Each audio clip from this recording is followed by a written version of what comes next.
समय समय को याद कर, समय समय की बात। बोलिए तो, समय समय को याद कर, समय समय की बात। कोई समय का दिन बड़ा और कोई समय की रात।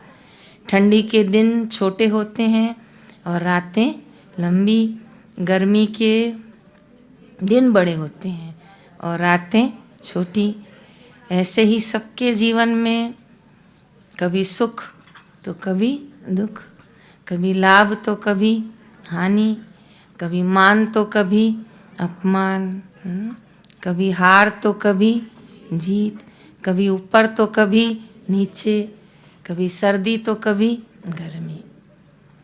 लेकिन गुरुदेव के वचनों को हम सदैव स्मरण रखें।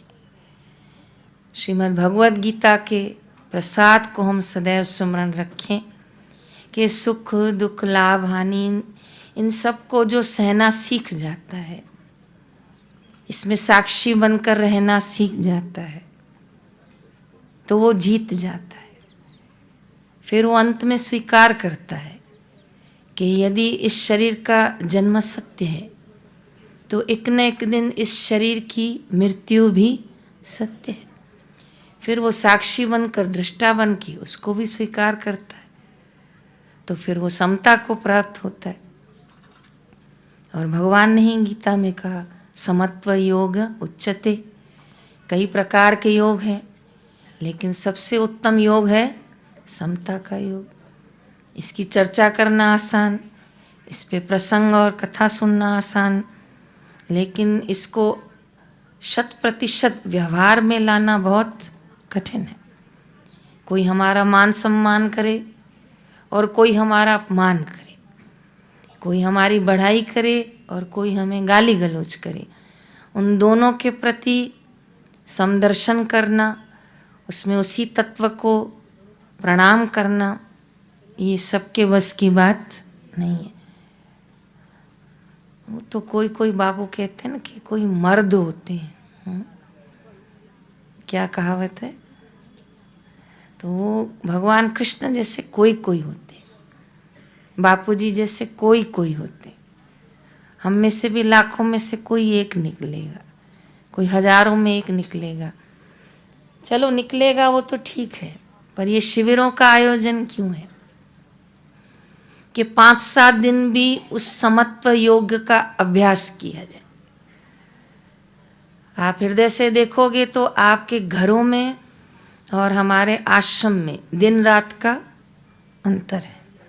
जो आपकी घर की व्यवस्थाएं हैं, सुविधाएं हैं, और हमारे यहाँ जो सहजता सरलता है, उसमें बहुत अंतर है। लेकिन आप 5-7 दिन इसमें रह रहे हो, जैसा है उसको स्वीकार कर रहे हो, जो है प्रसाद रूप में पा रहे हो। जमीन पे सोना पड़ा, जमीन पे सो रहे हो। 7 दिन नीचे बैठना पड़ा, नीचे बैठ रहे हो।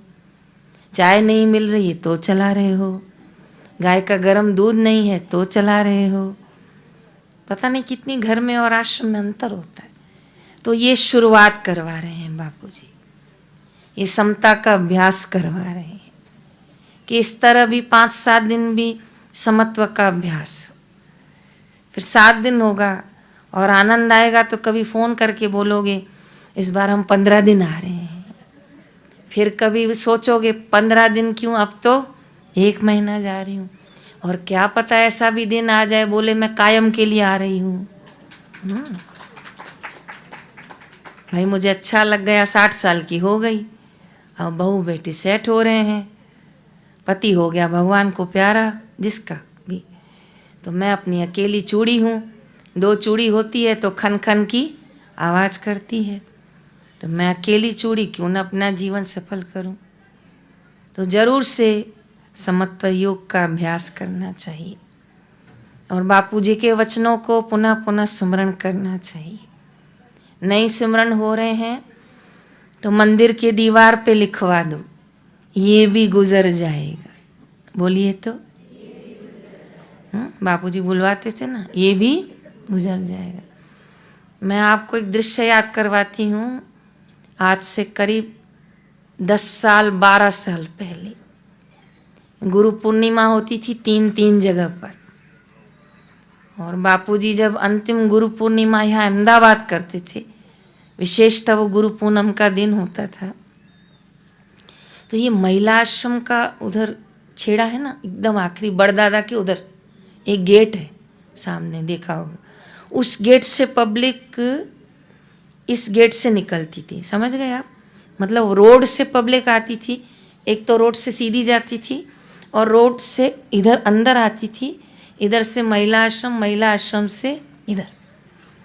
जो तो मैंने इन आंखों से देखा है कि 4 बजे लोग लाइन में खड़े हो जाते थे, 3 बजे लोग नहाते थे और 4 बजे तो दर्शन के लिए खड़े हो जाते थे। और जैसे शिष्यों को प्रेम, वहाँ बापूजी भी बेचैन, जल्दी करो, कहाँ पहुँची लाइन, कहाँ पहुँची लाइन। और जब बापूजी को बताया जाता था बापूजी स्टेडियम तक पहुँची है, तो बापूजी कहते जल्दी करो। बापूजी थोड़ा उजाला हो, हाँ देखो अभी 1 घंटे बाद फिर पूछते अब कहाँ पहुँची, बापू तोलना कब पहुँची, तो चलो। फिर तो बापू से रहा ही ना जाए। फिर कई बार ऐसी सेवाधारी व्यवस्था करते थे कि बापूजी के दर्शन गाड़ी में हो सके।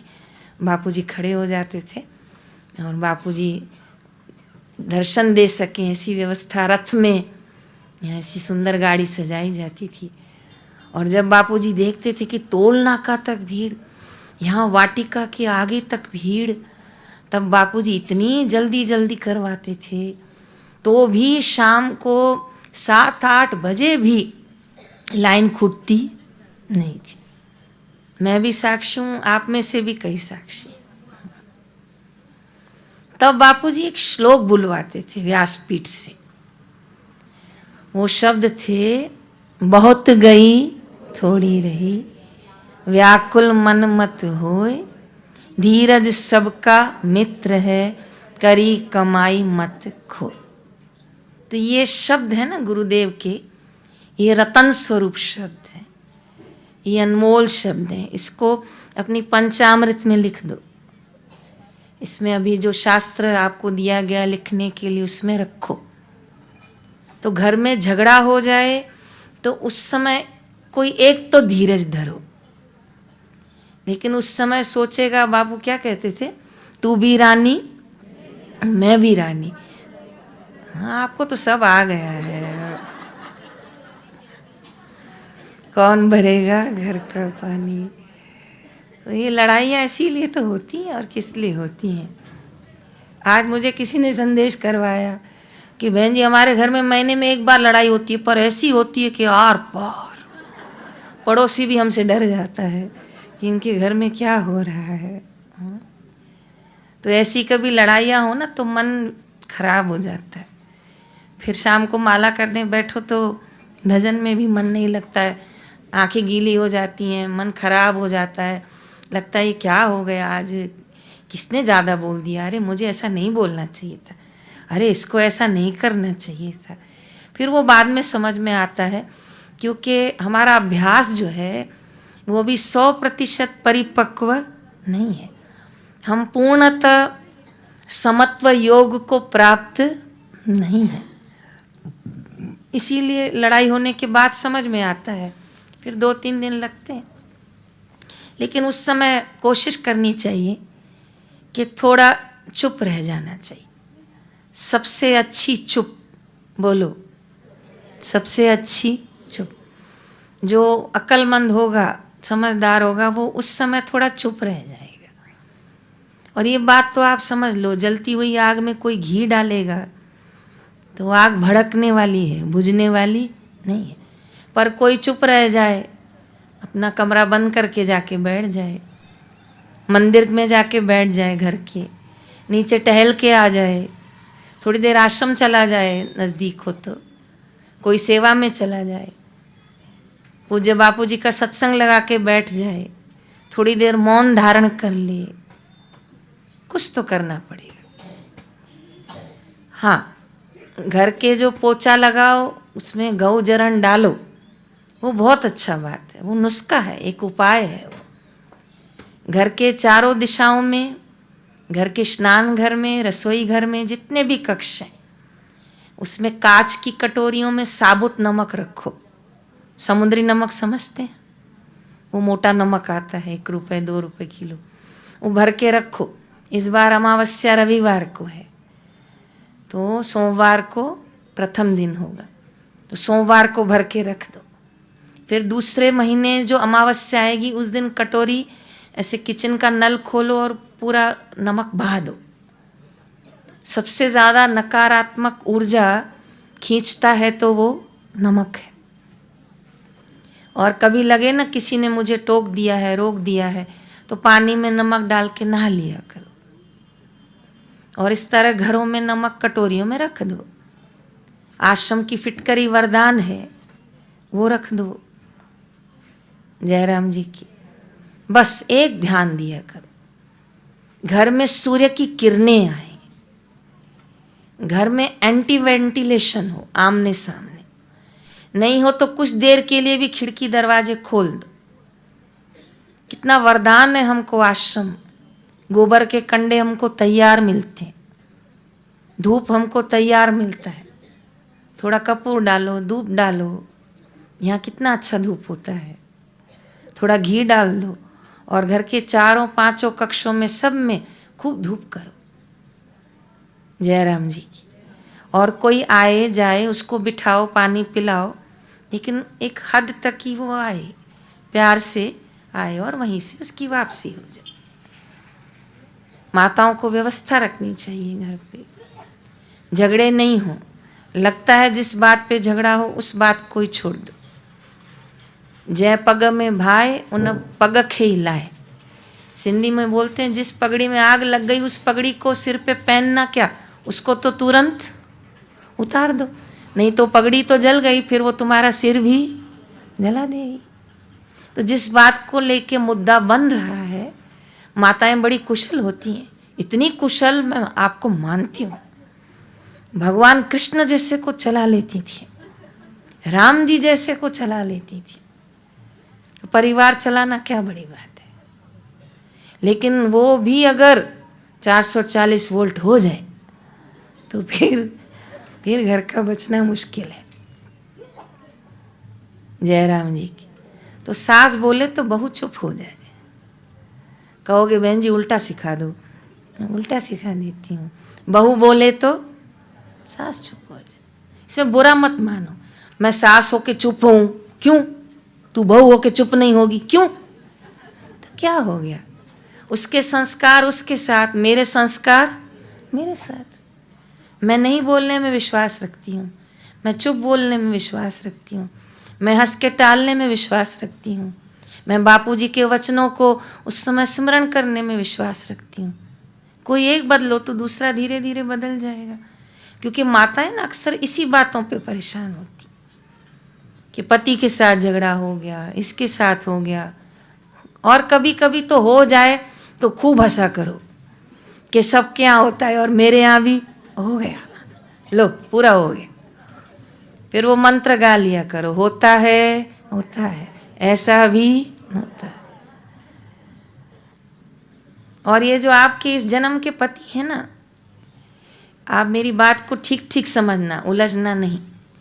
ये इनसे आपकी कोई न कोई पिछले जन्म की लेन देन है, तभी तो वो आपको पति रूप में मिले हैं जयराम जी की। और ये लेन देन अब रो के पूरे करो या हंस के। और बापू जैसे गुरु मिले तो हंस के पूरा करो। मैं कितनी माताओं को जानती हूँ, सत्संग पे मेरे साथ आती हैं गाड़ी में। मैं जगह होती है ना तो मैं कहती हूँ आ जाओ, अलग से क्यों आती हो, इसी में चलो। लेकिन मैं सत्संग के बाद लोगों से मिलती हूँ, साधकों से, तो फिर वो कहेंगी बहन जी मैं निकल जाऊंगी। मैंने कहा क्यों, बैठो ना, 6 बजे इकट्ठे चलेंगे, तो आप आना 6 बजे। फिर मैं घर आके पूछती हूँ, मेरे को तो 6 के पौने 7 भी बन जाते हैं, तो मैं कहती हूँ क्यों आप इतनी जल्दी आ गए? तो बहन जी मुझे अपने पति का बोलो खाना, तो मैं उसको बहुत शाबाश देती हूँ, मैं बुरा नहीं मानती इस चीज़ को। सत्संग आई, पूनम की, बड़दादा को फेरे फेरी, प्रसाद ली, सेवा की, जाओ समय से अपने घर, कोई बुरी बात थोड़ी है। 5 बजे पहुंचना, 6 बजे उनको भोजन देना, बिल्कुल वो आपको मना नहीं कर रहे हैं, वो आपको रोक नहीं रहे हैं, तो फिर आप उनके अनुकूल हो जाओ। यही गृहस्थी माई का कर्तव्य है। क्योंकि वाद विवाद से तो आज तक न किसी को कुछ मिला है, न किसी को कुछ मिलेगा। पानी को बिलो ना हो तो बिलो के देख लो, उससे कभी मक्खन निकला नहीं है। मक्खन तो दूध दही से ही निकलता है। तो शांति से घर का साम्राज्य बसाओ। कैसी कैसी चाबियां बापू ने दी हैं, कैसी कैसी। वो एक माई कहती थी कि मैं बापू जी का सत्संग सुनती हूँ तो मुझे लगता है बापू कुशल गृहस्थी है। बापू जैसी तो कुशल कोई गृह नारी नहीं है। बोले रोटी पकाना भी बापू सत्संग में सिखाते थे कि इस पे काले दाग नहीं लगने चाहिए वरना बड़ी आंखें दिखाऊंगा सपने में। तो कहा लगता था हमारी असली सासू माँ तो बापू जी हैं। ठीक रोटी पकाओ, चावल कच्चे नहीं होनी चाहिए, ठंडी में ये भोजन खाओ, गर्मी में ये खाओ। और भाइयों को देखती हूँ तो कहते हैं बापू जी जैसा तो कोई दमदार नहीं है। और देखो तो सही, एक आज्ञा आज भी जोधपुर में एक बार तो कह दें तो मानना पड़ता है। तो बच्चों के साथ जब बापू बैठते हैं तो बच्चों को लगता है बापू जी बिल्कुल बच्चे हैं। वो कई बार बापू जी वाटिका में क्या करते, एक छोटा सा हिरन का बच्चा था और उसकी पूंछ में घुंघरू बांध दिए। अब वो बेचारा जैसे चले तो उसके पीछे घुंघरू की आवाज आए तो पीछे मुड़ के देखे कि मेरे पीछे कोई आ रहा है, तो वो जल्दी दौड़े तो घुंघरू की आवाज भी जल्दी। वो कोई बोले मेरे पीछे कोई दौड़ रहा है, तो बापू खूब हंसी लेते थे कि तेरे पीछे कोई नहीं दौड़ रहा है, बस तेरे पूंछ में घुंघरू है। उसका भी आनंद लेते थे। गुरुदेव बताते ना, एक बार बैल की सींग को पकड़ लिया तो उनके साथ उनके जैसे हो जाते। और जब सत्संग करते हैं, हाँ, उस स्वरूप को तो कोटि कोटि प्रणाम है। ज्ञानियों में ज्ञानी जन श्रेष्ठ शिरोमणि, मेरे शब्द छोटे मैं महिमा न गा पाऊं। उस समय बापू ऐसा नारायण स्वरूप ज्ञान स्वरूप विराजमान होते, तो कैसा आनंद लेते हैं सोचो। सबसे बड़ी बात तो आप एक सोचो कि दुनिया का साम्राज्य जिनके चरणों में शत शत नमन करता हो, ऐसे पूज्य बापूजी पिछले 9 सालों से जहां हैं, जहां कष्ट का कोई और छोर नहीं है, यहां व्यवस्था का कोई और छोर नहीं, सुविधा का कोई और छोर नहीं, सेवा का कोई और छोर नहीं, और वहां कष्ट का कोई और छोर नहीं। लेकिन उसमें और आज में दोनों में बापू तो वही के वही, बापू का ज्ञान तो वही का वही, बापू का समता का साम्राज्य तो वही का वही, बापू का आनंद तो सोचो हम भी तो उन्हीं के शिष्य हैं ना। हमने इतने कष्ट तो नहीं देखे, हमने इतना तप तो अभी नहीं किया है जैसा बापूजी कर रहे हैं। तो कभी कोई कष्ट दे भी समझो, कभी कोई 2 शब्द हमारे लिए कड़वे बोले भी समझो, कोई हमने नहीं काम किया हो और तो भी हमारे लिए बोले, तो उस समय आप बापूजी को याद करो कि बापूजी ने निर्दोष नारायण ब्रह्म स्वरूप, लेकिन कोई कुछ बोल रहा है तो बापू को कोई फर्क नहीं है। तो हम तो अज्ञानी जीव हैं, भूलों का घर है, कोई हमारे लिए बोले तो भी क्या है, कोई बात नहीं। मंत्र गा लिया करो, होता है, बोलो तो ऐसा भी होता है। जिस समय आपको किसी की बुराई करने से कोई फर्क ना पड़े, जिस समय आपकी कोई निंदा आलोचना करे और आपको फर्क ना पड़े, तो समझना उस दिवस का नाम है स्वस्थ दिवस। और बीमार कौन है? तो रात भर नींद नहीं आई, क्यों? बोले मेरे लिए बहुत बुरा कहा इसने, बहुत बुरा कहा, इतना बुरा कहा कि सामने वाले का मेरे पास फोन आ गया कि तुम्हारे लिए इतना बुरा कह रही हैं, इसलिए मुझे रात भर नींद नहीं आई। तो आप समझना कि आप बाहर से तो स्वस्थ हो पर अंदर से तो आप अस्वस्थ हो। तभी आपके चित्त पर उसकी बात का इतना प्रभाव पड़ गया, वो जीत गया और आपका अभ्यास, माफ करना मुझे लेकिन ये सत्य है, जितना आपका चित्त शांत, जितना आपका चित्त स्थिर, जितनी आपकी बुद्धि में समता, उतने आप स्वस्थ। जितना आपका चित्त विचलित, जितनी आपकी बुद्धि अस्थिर, जितने आपके विचार खिन्न खिन्न, भिन्न भिन्न, समझो तब तक हम अस्वस्थ। जयराम जी की। और थोड़ा ना घर में हंसी मजाक में उड़ाया करो, थोड़ा मौज से काट दिया करो। जैसे मंत्र बताया ना, होता है, ऐसा भी होता है। वो एक भाई था बेचारा, उसकी पत्नी बहुत कड़क थी, बहुत कड़क। रोज 2 लड़ाई तो करती थी, 2-3। झगड़ा नहीं करे तो उसको पेट में दर्द होता था कि आज दिन अच्छा नहीं गया, मेरी किसी से आज लड़ाई नहीं हुई। तो फिर कभी कभी बेचारे सब पड़ोसी भी समझ गए थे कि ये लड़ने बिना मानेगी नहीं। तो वो क्या करती थी, कई बार कचरा जाके, दीवार होती है ना पड़ोसी और घर में, उनके आंगन में डाल के आती थी। तो पड़ोसी जरूर चिल्लाएगा, फिर उसको खुशी होती थी, क्या डाला, कचरा ही तो डाला, कब देखा मैंने डाला, कब किसने बोला तुमको। बस फिर वो उसको चालू हो जाती। तो पड़ोसी बेचारे समझ गए थे, वो कचरा उठा के फेंक आते थे, बोलते थे इससे पंगा मत लेना, ये आग है लग गई तो फिर बुझाने के लिए फायर ब्रिगेड भी नहीं आएगी। तो फिर वो उसका पति भी बेचारा बहुत बच के रहता था, लेकिन कई बार किसी से लड़ाई नहीं हो तो पति से ही कर लेती थी। तो क्या करे, तो जो दाल बनाती थी ना उसको साफ नहीं करती थी, ऐसे कि ऐसे मुट्ठी भर दाल भिगो के चढ़ा देती थी। कई माताओं का रसोई घर देखती हूँ, इतना साफ सुथरा होता है कि मुझे भोजन बनाने की इच्छा होती है कि इनके घर भोजन बनाया जाए। और कई बार तो आपको क्या बताऊँ, मुझे लगता है कब मुझे यहाँ से जाना मिले तो मैं चली जाऊँ। उनके नीचे के बर्तन काले जाले लटकते होते हैं, वॉश बेसिन में सब बर्तन एक साथ, दाल रोटी तैरता होता है सब। बस ऐसा है कि मुझे लगता है मैं 2 दिन रुक के इनको सफाई करके दूँ। तो इससे मुझे उनका स्वभाव पता चल जाता है, इससे मुझे उनके घर की बरकत का अंदाजा आ जाता है। तो कुल मिला के उसने दाल डाल दी मुट्ठी भर बिना साफ किए, और आया बेचारा दोपहर में दुकान से 1 घंटा रात लेकर। जैसे खाने बैठा तो उसमें कंकड़ पत्थर की आवाज़ आई, कहा बोलूँगा तो छोड़ेगी नहीं, जयराम जी की। तो बेचारे ने आवाज़ तो की, थोड़ा चब भी गया और थोड़ा निकाल भी दिया। तो पत्नी ने पूछा क्या हुआ, ये क्या चबा रहे हो, क्या निकाल रहे हो। बोले तुम्हारे हाथ से सूखा मेवा पड़ गया है, उसी का जवाब। कहीं भाइयों की जीत होती है, कहीं बहनों की जीत होती है,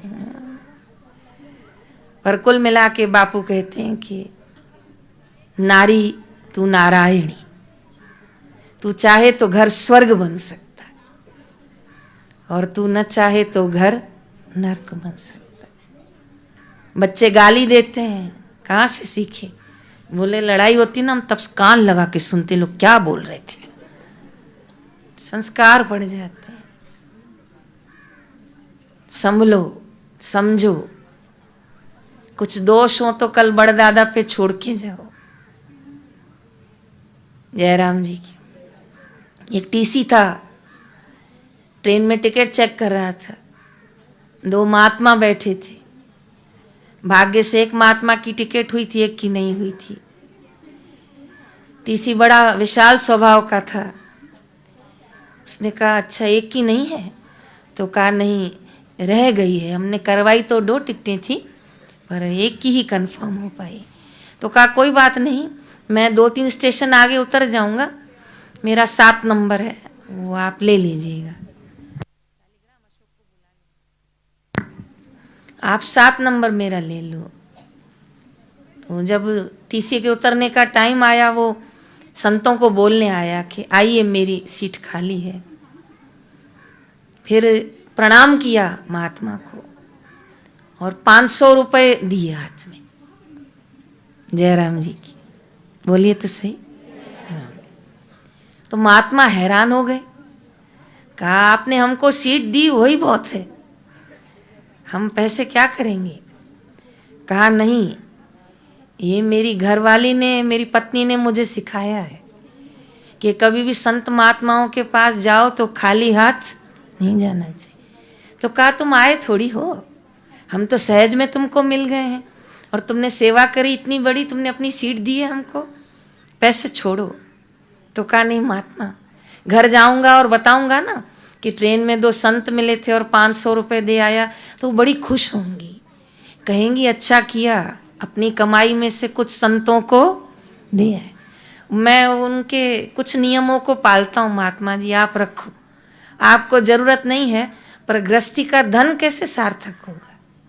आप संत महात्मा यात्रा करोगे, कहीं कुछ प्रसाद खाओगे, कुछ बांटोगे, तो हमारा भी उस यज्ञ में एक आहुति डल जाए।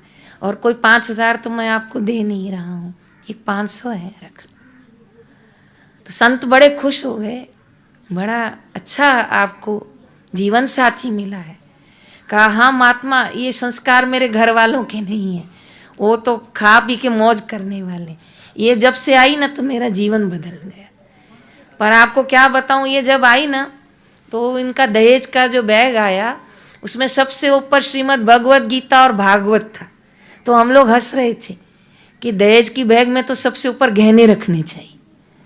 तो हमने उसको पूछा गहने किधर है, तो उसने बोला वो बैग के बिल्कुल नीचे है। तो कहे कैसी दिमाग की है ये, गीता ऊपर, भागवत ऊपर और गहने, अरे गीता नीचे करो, गहने ऊपर करो। तो वो भी समझ गई कि अब मेरे भाग्य में जो ससुराल थे वो मिल गए हैं, मेरी लेन देन होगी इन लोगों के साथ। तो उन्होंने गहने निकाल कर सासू माँ को दिए, कुछ तो उन्होंने पहनाए और कुछ तो उन्होंने अमानत समझ के अंदर रख दिए।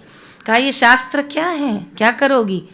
तो कहा मुझे एक छोटा सा स्थान दे दो ना, मैं ये भागवत पढ़ती हूँ, ये गीता जी मैं रामायण रोज पढ़ती हूँ, मेरे को कोई जगह दो ना, मंदिर होगा ना घर में।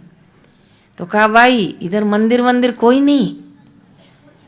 तो कहा अच्छा मेरे रहने का कक्ष दे दो, मैं उसी में मंदिर बना दूं। तो उसने अपने छोटे से कक्ष में कपड़ा बिछाकर भगवान का स्वरूप रामायण और गीता रखी, और इतनी परफेक्ट उसके माँ के संस्कार इतने अच्छे कि गृह कार्य के समय वो सबसे पहले रसोई घर में आ जाती और सुबह 5 बजे उठ के नहा के अपना रामायण पढ़ लेती, और शाम को 6 से 7 घर में सब लोग अपना अपना चाय पीते, तब भी अपना दिया जला के अपना पाठ कर लेते। तो लोग इस टीसी साहब को कहते थे ये तो शादी करके आया है, कोई भक्तानी ले आया है। तो वो कई बार उसको टोकता था कि शास्त्र पढ़ना बंद करो, लोग हंसते हैं। तो वो बोलती थी इसमें बुरा क्या है, जयराम जी की कोई माला करे घर में तो इसमें बुरा क्या है, कोई पूज्य गुरुदेव का सत्संग सुने तो इसमें बुरा क्या है, कोई घर के काम करके अगर आश्रम जाता है तो इसमें बुरा क्या है, कोई सेवा कर रहा है तो इसमें बुरा क्या है। हाँ वो घर के अनुकूल होके करे, वो गृहस्थी की युक्ति होनी चाहिए। जयराम जी की आखिर टीसी ने भी उसको टोका, लेकिन वो मानती नहीं थी। वो जिस घर से आई थी ना वहाँ उसके संस्कार बहुत अच्छे थे, उसके माता पिता लाखों में एक थे। 5वीं कक्षा से उसको गुरुवार का व्रत करवाया था जयराम जी की। 10वीं में आई तो उसको एकादशी शुरू करवाई थी, और इतना बच्ची को मजबूत बनाया था कि कभी सुख दुख की चर्चा मायके में नहीं करती थी। और आज इतना बुरा हाल है कि बच्ची को जो मोबाइल दिया जाता है और ससुराल जाके उसको बोला जाता है कि मुझे एक एक बात बताना, तो वो सुबह 9 बजे फ़ोन करती है आज चने की दाल भिगोई है। तो उसकी माँ कहती है क्यों मूंग की नहीं थी क्या। अब वो मायके से उसको बोलती है। घर बनेगा बिगड़ेगा, बिगड़ेगा। पहले ज़माने में क्यों घर बसते थे, क्योंकि पीछे उनको बहुत ज़्यादा कोई बैक सपोर्ट नहीं था। आज सबसे ज़्यादा घर बिगड़ रहे हैं, मेरी बात को यकीन कीजिए। आज सबसे ज़्यादा डिवोर्स हो रहे हैं, आज सबसे ज़्यादा झगड़े हो रहे हैं, क्योंकि तुरंत एक एक बात बताई जाती। सहन शक्ति कम है। सहना एक हद तक, फिर बातचीत करो। लड़ाई झगड़े किसी चीज का कोई सार नहीं, वो अस्वस्थता की निशानी है, बेचैन मन की निशानी है वो। जयराम जी की कई लोग नॉर्मल बोलते हैं ना तो भी लगता है कि लड़ाई कर रहे हैं, क्या पता कौन सा बम टूटेगा। और कई लोग लड़ाई करते हैं तो भी सुनना पड़ता है, क्या बोले, आवाज ही ऐसा होता है।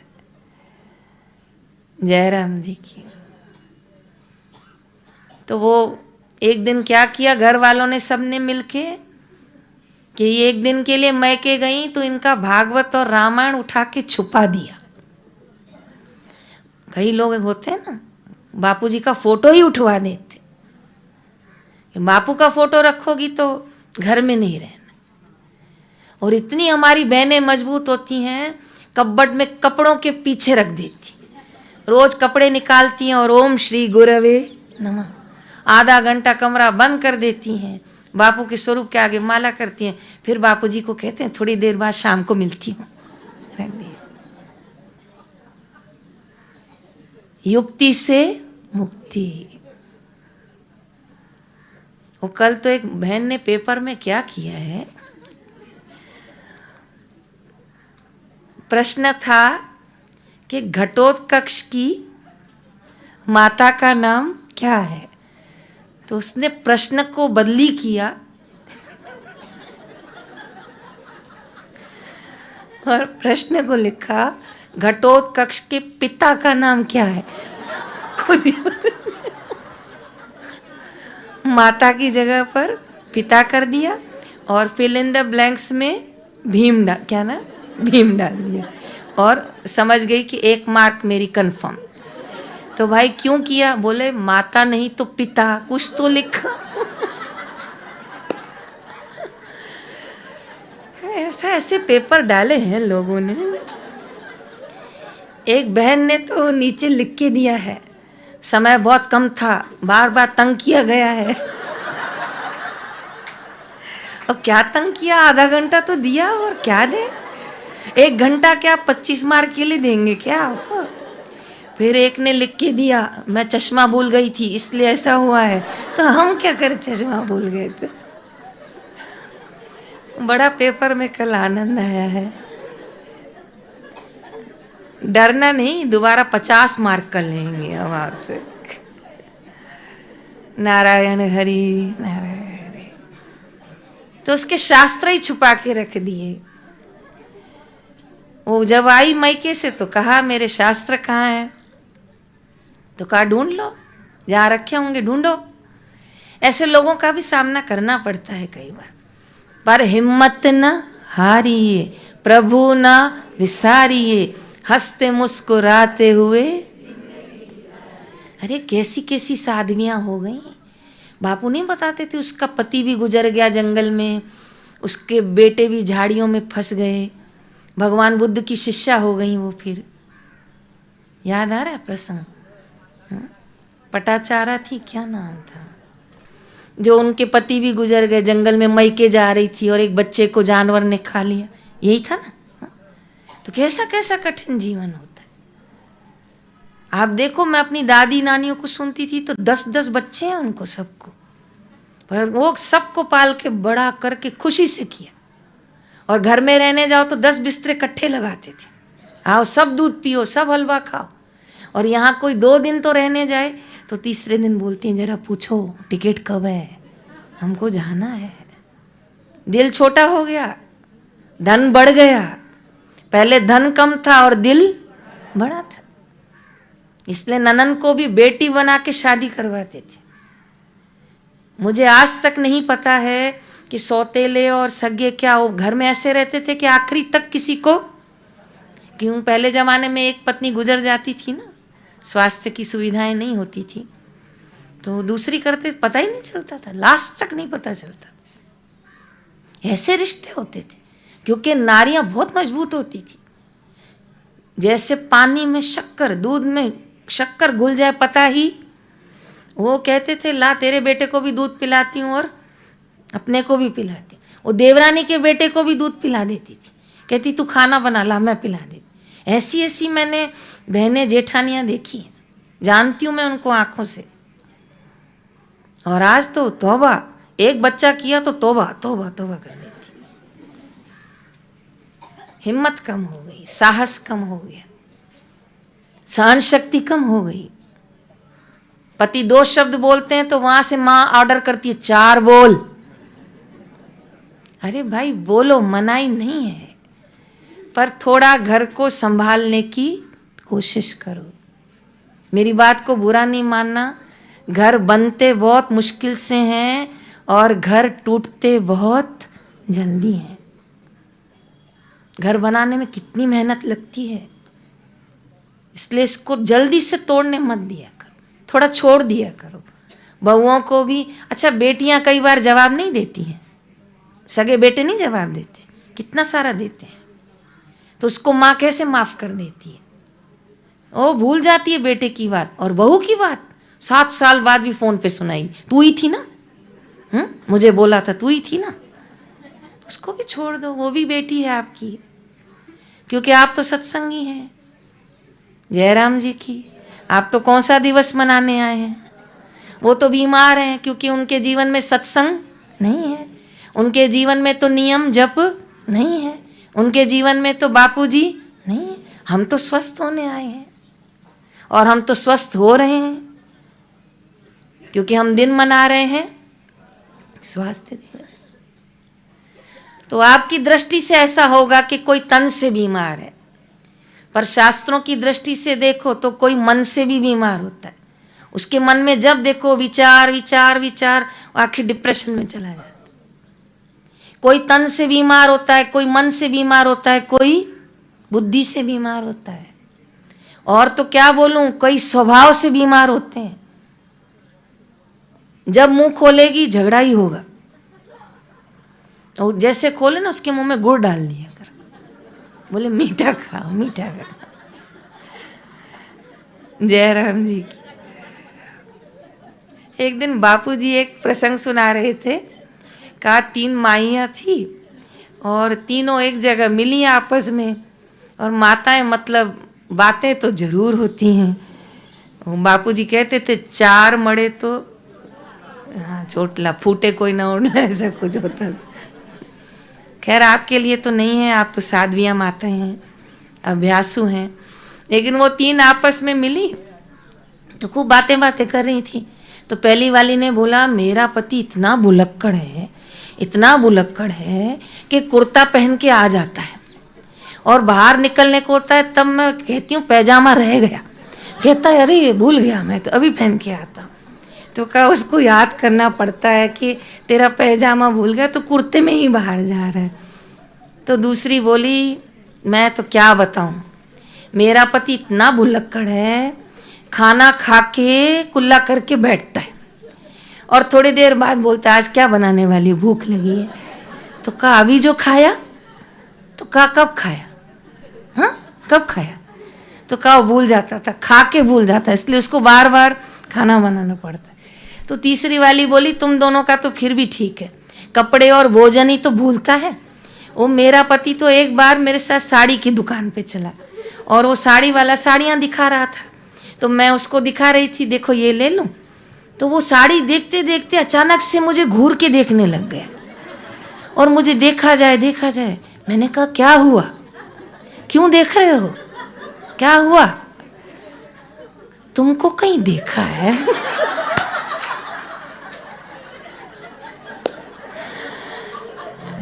कहा तुमको मैंने कहीं, कहा क्या बात कर रहे हो, कहा कहीं तो तुमसे मिला हूं, याद नहीं आ रहा।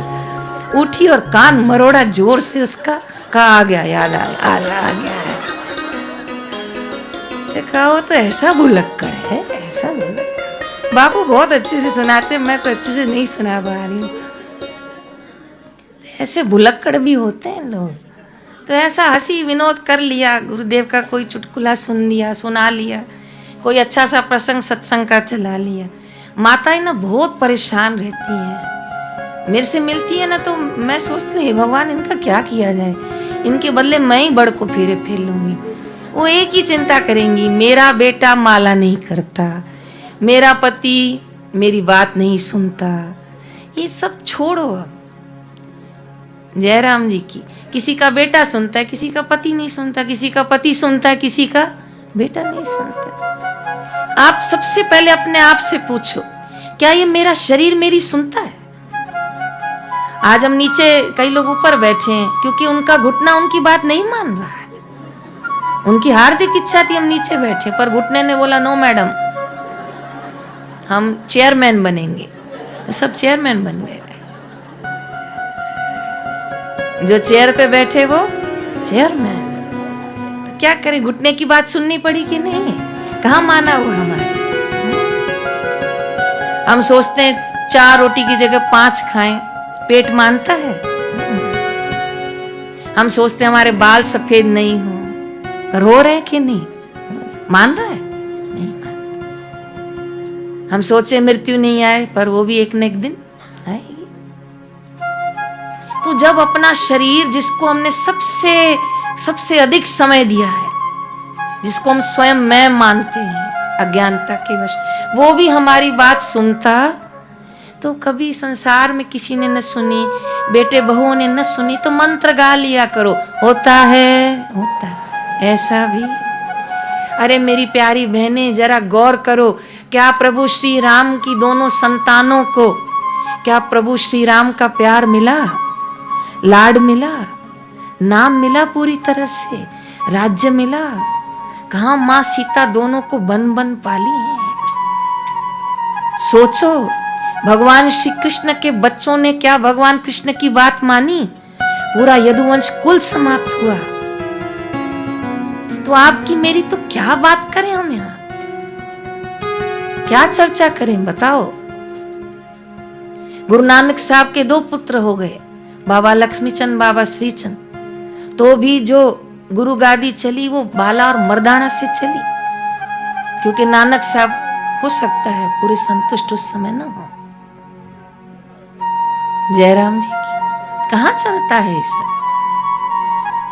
इस दुनिया में? सब कुछ किसी को भी नहीं मिलता, किसे जमी तो किसे आसमान नहीं मिलता। तो ये माला क्यों दी गई? ये सत्संग क्यों सुनाया जा रहा है? मेरे बापू का प्रसिद्ध वाक्य तो याद करो, सदैव सम और प्रसन्न रहना ईश्वर की सर्वोपरि भक्ति है, स्वस्थता की निशानी है, सदैव सम और प्रसन्न रहना। और आज मनुष्य उससे ही दूर होता जा रहा है।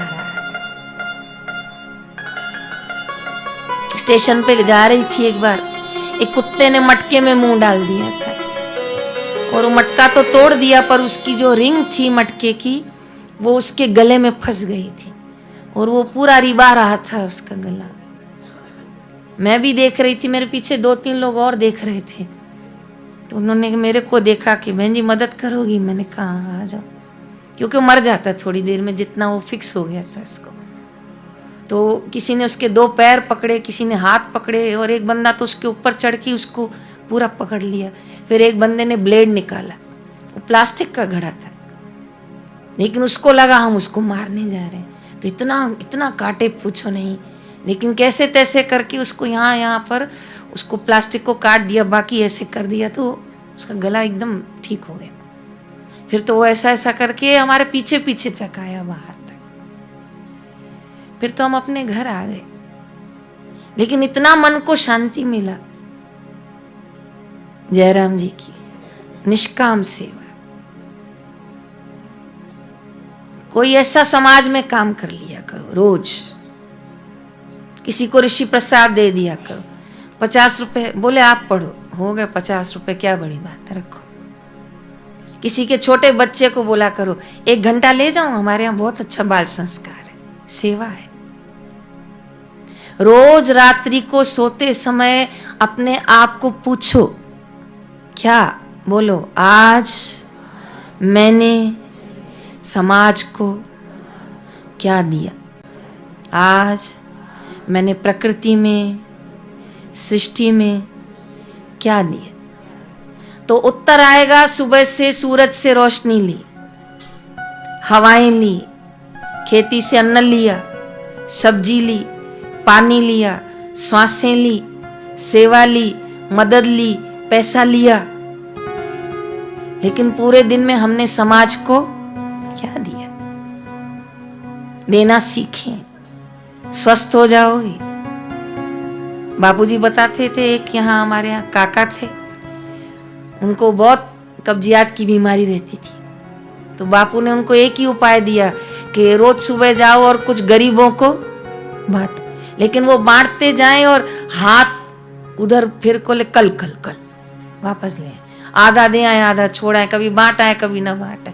कई लोगों का हाथ खुलता ही नहीं है, और तब खुलता है जब सेब फल खराब होने को आएगा, तब खुलेगा जब संतरा खराब होने का आएगा। वो कहेंगे अब दे दो, अब ये हमारे काम का। कैसी मति है ये तो अस्वस्थ मति की निशानी है।